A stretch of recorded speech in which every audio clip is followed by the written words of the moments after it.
নমস্কার, দেখছেন কলকাতা টিভি, আপনাদের সঙ্গে আমি ঋষিকেশ।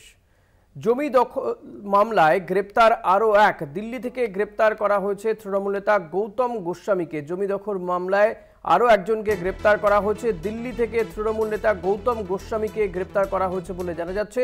এর আগে গ্রেপ্তার করা হয় ডাবগ্রাম ফুলবাড়ির ব্লক সভাপতি দেবাশিস প্রামাণিককে। দিল্লি থেকে গ্রেপ্তার তৃণমূল নেতা গৌতম গোস্বামী। এর আগে ডাবগ্রাম ফুলবাড়ির ব্লক সভাপতি দেবাশিস প্রামাণিককে গ্রেপ্তার করা হয়েছিল। গত 26শে জুন গ্রেপ্তার হন দেবাশিস প্রামাণিক।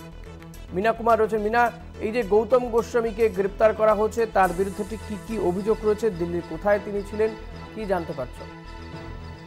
একেবারে ঋষিকেশ, দেখো যে ফের একবার কিন্তু এই জমি দখল মামলায় গ্রেপ্তার হলেন তৃণমূলেরই এক নেতা, যিনি কিন্তু তৃণমূলের ডাবগ্রাম ফুলবাড়ির ব্লক সহ সভাপতি গৌতম গোস্বামী। এবং এর আগে যেখানে আমরা দেখেছি যে ডাবগ্রাম ফুলবাড়ির যে জমি মাফিয়াদের একটি চক্র গড়ে উঠছে, এই বিষয়ে কিন্তু যে ক্ষোভ প্রকাশ করেছিলেন খোদ মুখ্যমন্ত্রী মমতা বন্দ্যোপাধ্যায়, এবং তারপর থেকে নড়ে চড়ে বসেছিল পুলিশ প্রশাসন। এবং সেই ঘটনার মুখ্যমন্ত্রী সেই প্রকাশের পরেই কিন্তু দেখা যায় যে এই জমি দখলের মামলায় গ্রেপ্তার করা হয় তৃণমূলের ডাবগ্রাম ফুলবাড়ির ব্লক সভাপতি দেবাশিস প্রামাণিককে। তবে সেই জমি দখল মামলাতেই কিন্তু জড়িত ছিলেন এই যে গৌতম গোস্বামী, যিনি সহ সভাপতি ডাবগ্রাম ফুলবাড়ির ব্লকের, এবং তিনি কিন্তু পাশাপাশি এসজেডি এর সদস্যও ছিলেন।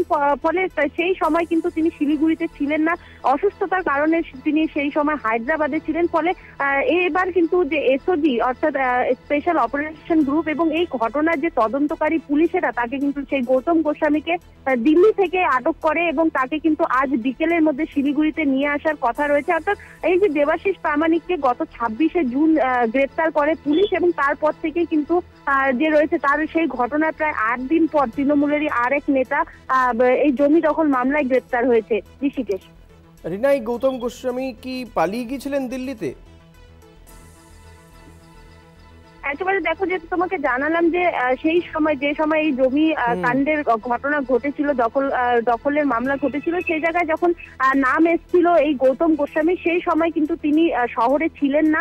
পাশাপাশি সেই সময় হায়দ্রাবাদে তিনি ছিলেন বলেই জানা গেছিল। তবে তারপর থেকেই কিন্তু তল্লাশি চালাচ্ছিল যে তদন্তকারী পুলিশ ছিল তারা, এবং জানা গেছে যে তার ফোন ট্র্যাক করেই কিন্তু তাকে খুঁজে, তার যে স্থান রয়েছে সেই স্থান পুলিশ খুঁজে পায়, এবং তারপর কিন্তু সেখানে গিয়ে তাকে আটক করে পুলিশ।